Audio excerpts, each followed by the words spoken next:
বিধানসভার ভাষণে মুখ্যমন্ত্রী মমতা বন্দ্যোপাধ্যায় তিনি বিজেপিকে নিশানা করেন। তিনি বলেন যে বিজেপি বিধায়করা একটি ধর্মকে বিক্রি করে খাচ্ছেন, তৃণমূল সব ধর্মকে নিয়ে চলতে চায়। বাজেট অধিবেশনে রাজ্যপালের ভাষণের জবাবে ভাষণ দিতে মঙ্গলবার বিধানসভায় উপস্থিত হন মুখ্যমন্ত্রী মমতা বন্দ্যোপাধ্যায়। ভাষণ রাখতে উঠে বিরোধীদের নিশানা করেন তিনি বিজেপিকে নিশানা করে বলেন যে ওরা বাংলার সংস্কৃতি নষ্ট করতে চায়, বাংলার মাটিতে যারা ছোট করতে চায় আমি বলবো দয়া করে নিজেদের আর খাটো করবেন না, দরকার হলে জীবন দেব, বাংলাকে প্রাণ দিয়ে রক্ষা করব, এটাই আমার শপথ। আমিও গর্ববোধ করি আমি হিন্দু ধর্মের মানুষ বলে, তবে সব ধর্মের বলেও গর্ববোধ করি। বাড়িতে পুজো হয় আমার, আপনারা ধর্মকে বিক্রি করেন, দেশকে ভাগ করেন। পাশাপাশি তিনি বলেন যে জগন্নাথ ধাম হচ্ছে বলে বাবুর খুব রাগ হচ্ছে, কচুরি পানা মেখে সেজেগুজে বসে থাকুন, বলছে জগন্নাথ ধাম করতে দেবে না, বুকের পাটা থাকলে আটকাক। আমরা চ্যালেঞ্জ গ্রহণ করলাম। হিন্দু ধর্ম নিয়ে আমাকে যারা ব্যঙ্গ করেছেন বলতে চাই যেখানে আমি থাকি সেই বাড়ির দেওয়ালেও শিব মন্দির আছে, তাই কারো কিছু করার ক্ষমতা নেই আমাকে। পাশাপাশি তিনি নিজেকে ব্রাহ্মণ পরিবারের মেয়ে বলেও দাবি করেছেন। আপনাকে আজকে বলছি আমার বাবা একজন স্বাধীনতা সংগ্রামী ছিলেন, তার কাছ থেকেই চণ্ডীপাঠ শিখেছি। তাকে সকলে এলাকায় পণ্ডিত বাবু বলে চিনতেন, খুব কম বয়সে হারিয়েছি ওনাকে, কিন্তু তার মধ্যে থেকেও যা শিক্ষা পেয়েছি তা সকলকে ভালোবাসার শিক্ষা। কি বলেছিলেন মমতা বন্দ্যোপাধ্যায় শোনাবো আপনাদের। আমি কিন্তু ব্রাহ্মণ পরিবারের মেয়ে, আপনাকে আজকে বলছি আমার বাবা একজন স্বাধীনতা সংগ্রামী ছিলেন, তার কাছ থেকে চণ্ডীপাঠ আমার শেখা এবং তাকে এলাকায় সবাই পণ্ডিত বাবু বলে চিনতেন। মারা গেছেন মাত্র 40-42 বছর বয়সে, তখন আমার খুব ছোট। তার মধ্যেই যা শিক্ষা পেয়েছিলাম সবাইকে ভালোবাসার শিক্ষা।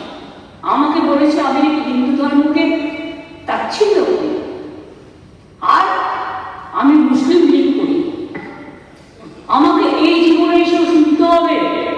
আর মানুষকে মনে করে আমি জগন্নাথ ধাম করতে দেবো না, এত সস্তা।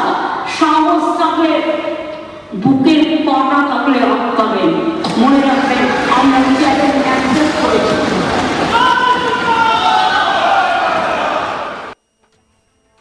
বিরোধী দলনেতাও পাল্টা নিশানা করেছেন। তিনি বলছেন যে হিন্দুরা একজোট হয়েছেন তাই তিনি ভয় পাচ্ছেন। শোনাবো আপনাদের শুভেন্দু অধিকারীর কথা। হিন্দু ভোট এক হওয়ার জন্য আতঙ্কিত, উনি আতঙ্কিত হিন্দু শব্দে, উনি আতঙ্কিত তোষণের শব্দে, উনি আতঙ্কিত মা সরস্বতীর নামে, মা দুর্গার নামে, মাতা কালীর নামে। এই আতঙ্ক তার প্রকাশ পেয়েছে। তিনি আতঙ্কিত মৌলবাদের নামে, জঙ্গিবাদের নামে।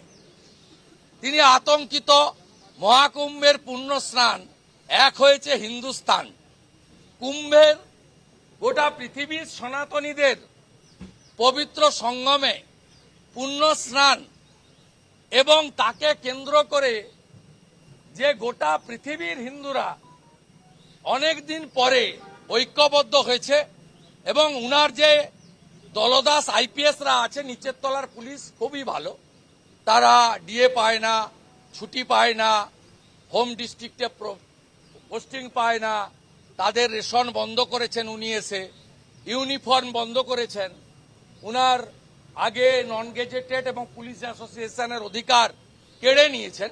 তাই নিচের তলার পুলিশ খুবই ভালো, কিন্তু দলদাস আইপিএসরা চটি চাটেন। তারা যা রিপোর্ট উনাকে দিয়েছেন, আইবি রিপোর্ট, তাতে পশ্চিমবঙ্গ থেকে কয়েক লক্ষের বেশি হিন্দু গিয়ে ওখানে, এটা 1 কোটির উপরেও 2 কোটিও হয়ে যেতে পারে। এরপরই শুভেন্দু স্তুতি শোনা গেল তথাগত রায়ের গলায়। তিনি দাবি করছেন যে এই প্রথমবারের মতো মমতা বন্দ্যোপাধ্যায়কে ডিফেন্সিভ হতে বাধ্য করেছেন শুভেন্দু অধিকারী। শোনাবো তথাগত রায়ের কথাও। এটা চ্যালেঞ্জ নয়, এটা ডিফেন্সিভে খেলা। এই যে মমতা বন্দ্যোপাধ্যায় কথাগুলো বললেন, এগুলো তো নতুন কিছু নয়। রাহুল গান্ধী এই কথাগুলো বলেছিল। রাহুল গান্ধী বলেছিল মে জনেউধারী ব্রাহ্মণ হু, মে জনেউধারী ব্রাহ্মণ হু। এত সংখ্যালঘু তোষণ করে, এত নানাভাবে এটা সেটা করে, তারপরে শেষ পর্যন্ত জনেউধারী ব্রাহ্মণ। তেমনি মুখ্যমন্ত্রী, আমাদের মুখ্যমন্ত্রী মাদ্রাসা শিক্ষাকে ঢেলে টাকা দিয়ে, ইমামদের ভাতা দিয়ে, মুয়াজ্জিনদের ভাতা দিয়ে নানাভাবে তাদেরকে তোয়াজ করে তারা যত অপরাধ করুক না কেন সেসব অপরাধ না ধরে তারা ট্রেন পুড়িয়েছে। সে ট্রেন পোড়ানোর জন্য প্ররোচনা তিনি নিজে দিয়েছেন। এইসব করার পরে তিনি বলছেন যে আমি ব্রাহ্মণ কন্যা। আরে বন্দ্যোপাধ্যায় ব্রাহ্মণ কন্যা এটা এখনো পশ্চিমবঙ্গের একেবারে শিশুও জানি, কিন্তু তার বলার কি দরকার ছিল? বলার দরকার হচ্ছে এই যে মুখ্যমন্ত্রী টের পেতে আরম্ভ করেছেন যে এই সংখ্যালঘু তোষণ এবার ব্যাকফায়ার করতে আরম্ভ করেছে। এই নিয়ে আমাদের এডিটর ইন্দ্রজিৎ কুণ্ডু কি রিপোর্ট তুলে ধরেছেন সেটাও শোনাবো আপনাদের। গতকাল বিধানসভায় যে ধরনের হাঙ্গামা আমরা দেখলাম, যে ধরনের মহারণ তৃণমূল আর বিজেপির মধ্যে দেখলাম, তাতে অনেকেই কিন্তু, বিশেষ করে যারা পশ্চিমবঙ্গের রাজনীতিকে খুব ক্লোজলি ফলো করেন, তারা বলছেন মমতা বন্দ্যোপাধ্যায় প্রায় 1.5 ঘন্টা যে বক্তব্য রাখলেন, সেই বক্তব্যের মূল সারাংশ যদি আপনারা ভেবে দেখেন, এবং তার মধ্যে আধ ঘন্টার বেশি সময় তিনি একটি বিষয়ে ব্যয় করেছেন, এবং সেটা হলো হিন্দুত্ব।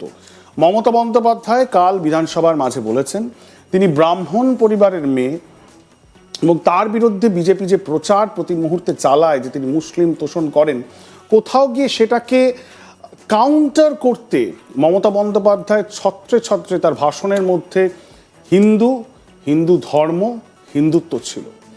এবং যেভাবে তিনি অ্যাগ্রেসিভলি এটাকে কাউন্টার করার চেষ্টা করলেন, বিগত কয়েক বছরে বিভিন্ন নির্বাচনেও কিন্তু এইভাবে মমতা বন্দ্যোপাধ্যায়কে তার হিন্দু ক্রেডেনশিয়াল, মানে মমতা বন্দ্যোপাধ্যায় পরিবারের তিনি একজন সদস্য, তিনি একজন ব্রাহ্মণ, সেটাকে জাস্টিফাই করতে, সেটাকে এইভাবে জনসমক্ষে জনমানুষের সামনে তুলে ধরতে কিন্তু আগে দেখা যায়নি। হ্যাঁ, আলবাত তিনি এই কথাগুলি বলেছেন, কিন্তু এই সব কথাই এক সূত্রে বেঁধে এত সময় ধরে, তাও আবার বিধানসভার মাঝখানে বলা, টাইমিং এবং ঠিক 2026-এর বিধানসভা নির্বাচনের 1 বছর আগে মমতা বন্দ্যোপাধ্যায়ের এই কথাটা বলার মধ্যে অনেকেই মনে করছেন কোথাও গিয়ে একটা রাজনীতির একটা নতুন অধ্যায় কি মমতা বন্দ্যোপাধ্যায় শুরু করার চেষ্টা করছেন তার ক্যারিয়ারে।